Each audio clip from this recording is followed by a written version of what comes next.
Bridging assets on Trust Wallet allows you to transfer cryptocurrencies between different blockchains. Trust Wallet itself doesn't have a native bridge but integrates with third-party bridging services. Here's how to bridge assets. Open Trust Wallet. Launch the Trust Wallet app and ensure you have funds available on the source blockchain to cover transaction and gas fees. Choose a bridging platform. Trust Wallet supports external bridges like Binance Bridge, Multi-Chain, or Portal Token Bridge. These can be accessed through the DApp browser within Trust Wallet. Access the DApp browser.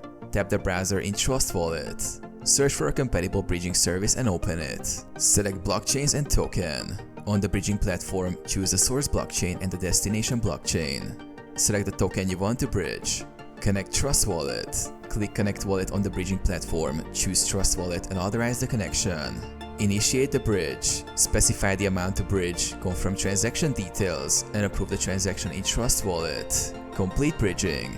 Wait for the transaction to process. The bridge tokens will appear in your wallet on the destination chain.